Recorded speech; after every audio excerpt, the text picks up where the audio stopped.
A reading from the book of the prophet Isaiah. This is what Isaiah, son of Amos, saw concerning Judah and Jerusalem in days to come. The mountains of the Lord's house shall be established as the highest mountain and raised above the hills. All nations shall stream toward. Many people shall come and say, "Come, let us climb the Lord's mountain, to the house of the God of Jacob, that he may instruct us in his ways, and we may walk in his paths. For from Zion shall go forth instruction, and the word of the Lord from Jerusalem. He shall judge between the nations and impose terms on many peoples. They shall beat their swords into plowshares and their spears into pruning hooks. One nation shall not raise the sword against another, nor shall they train for war again. O house of Jacob, come, let us walk in the light of the Lord." The word of the Lord. Praise to God. Responsorial Psalm. Let us go rejoicing to the house of the Lord. Let us go rejoicing to the house of the Lord. I rejoice because they said to me, "We will go up to the house of the Lord." And now we have set foot within your gates, O Jerusalem. Let us go rejoicing to the house of the Lord. Jerusalem built as a city with compact unity. To it the tribes go up, the tribes of the Lord. Let us go rejoicing to the house of the Lord. According to the decree for Israel, to give thanks to the name of the Lord. In it are set up judgments, seats for the house of David. Let us go rejoicing to the house of the Lord. Pray for the peace of Jerusalem. May those who love you prosper. May peace be within your walls, prosperity in your buildings. Let us go rejoicing to the house of the Lord. Because of my brothers and friends, I will say, peace be within you. Because of the house of the Lord our God, I will pray for your good. Let us go rejoicing to the house of the Lord.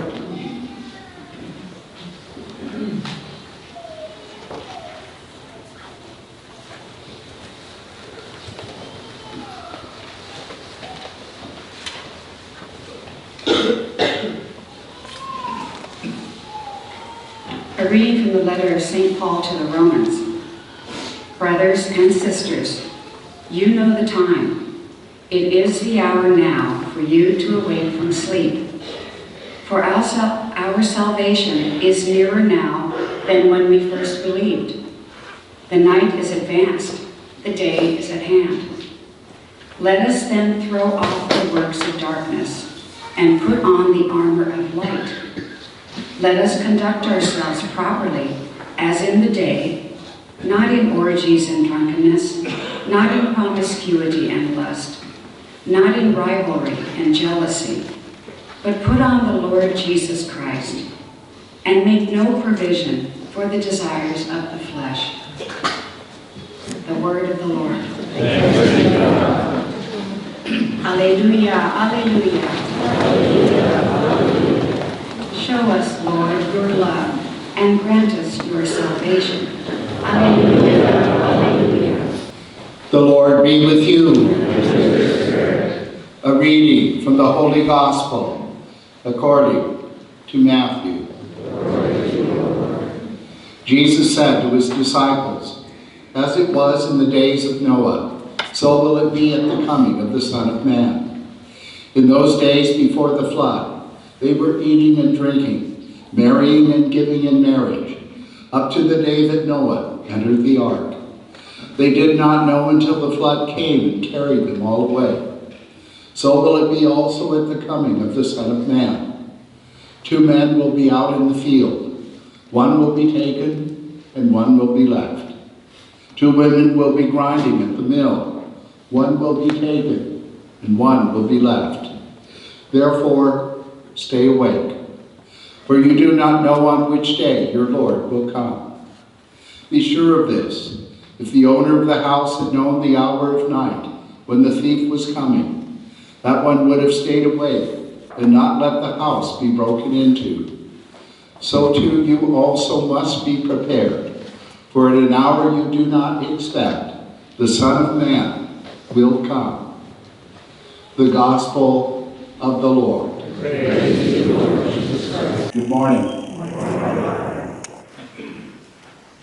Well, I found it surprising to pull out the purple vestment today, realizing that already we're now at the first Sunday of Advent. And the first Sunday of Advent always has a focus of staying awake and being alert. And every year I find that very jarring, because I love my bed and I love my pillow. As I've shared before, I have a strong devotion to Our Lady of the Pillow. And since I retired from full-time ministry, I take a nap almost every day. And when I was in full-time active ministry, my favorite button in my home was the snooze alarm. So staying alert and awake is not a comfortable invitation to me. But Advent doesn't call us to a state of perpetual sleeplessness. Instead, it invites us to a state of inner attentiveness and awareness. You know, one of the great tenets of our faith is that the Lord Jesus will one day come again in all of his glory and bring creation to its fullness. And yet, about that coming, Jesus is very sparing about the details. In fact, the only thing he says clearly is be alert, because the Son of Man will come at a time and an hour you do not know. I think the prophet Isaiah in that first reading gives us the best advice on how to be ready for the coming of the Lord. And he invites us simply to climb God's mountain, to go to the house of Jacob, and allow God to instruct us that we might walk in God's paths. Now, I can tell you from first-hand experience, climbing a mountain is hard work. Many, many, many years ago, when I was much younger, I climbed to the summits of Mount Adams, Mount Baker, and Mount St. Helens in western Washington. And after climbing those 3 summits, I had no desire to climb Mount Rainier. Though climbing a mountain is hard work. And when you get to the summit, you're tired. You're happy to sit down and relax and take in the panoramic views that only a summit can offer.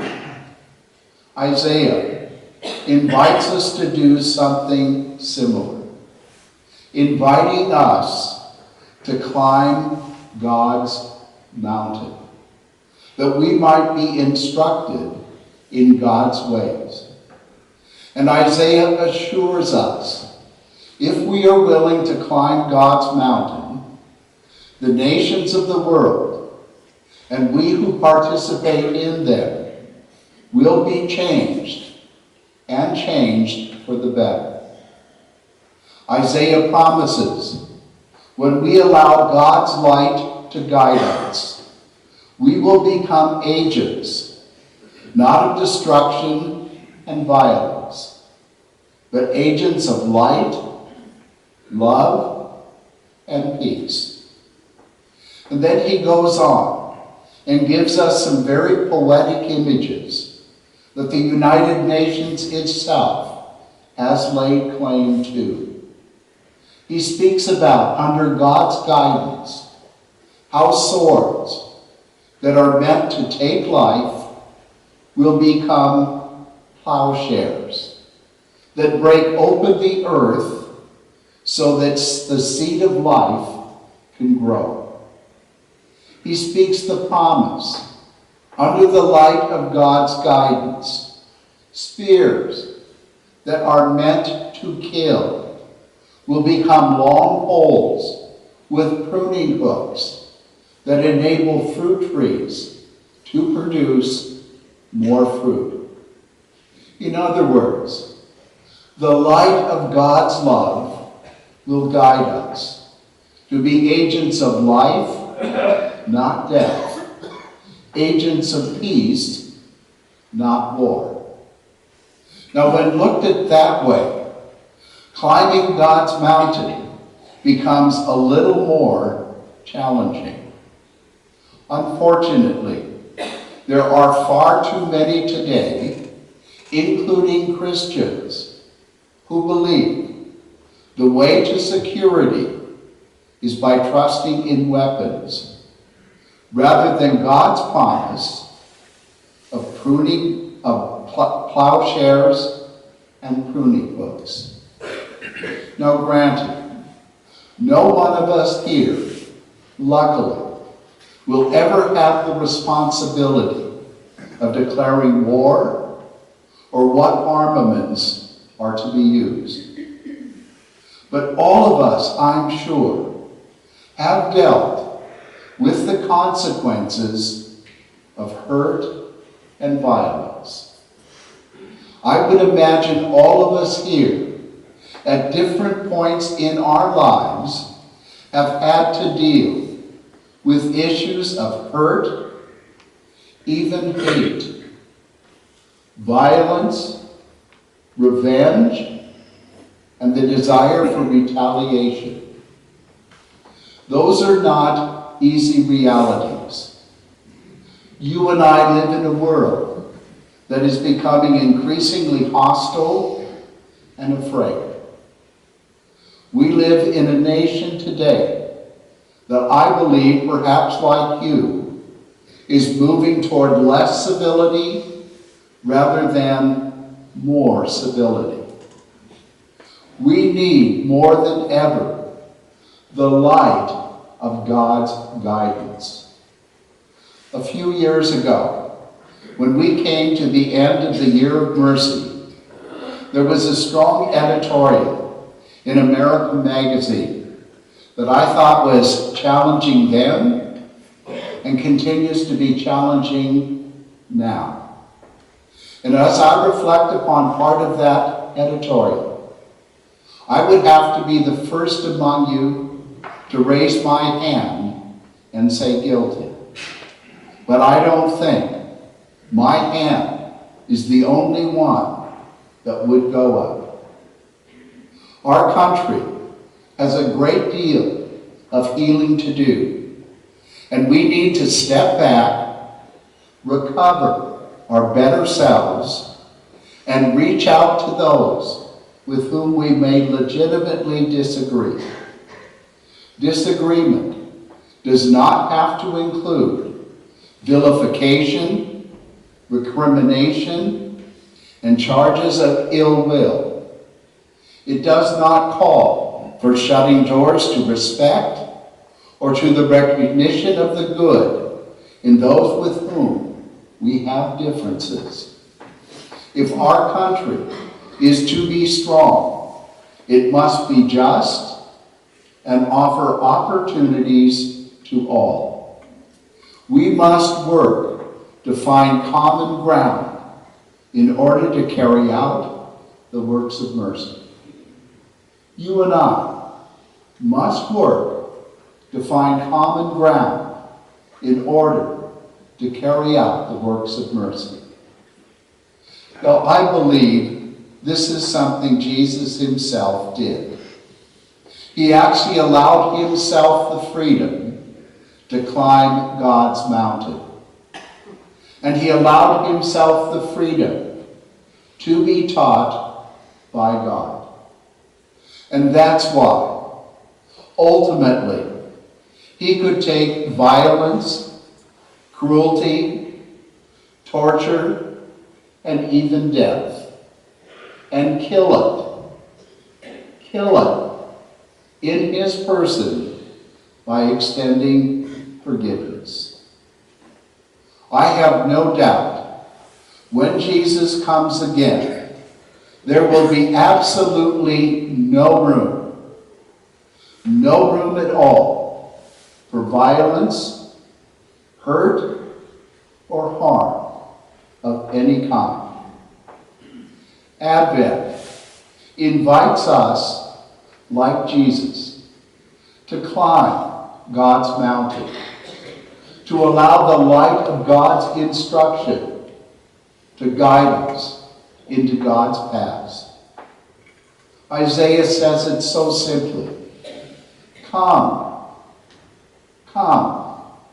let us walk in the light of God's guidance. Climbing any mountain, even God's, is not easy. It's not easy. But that doesn't mean we can't try.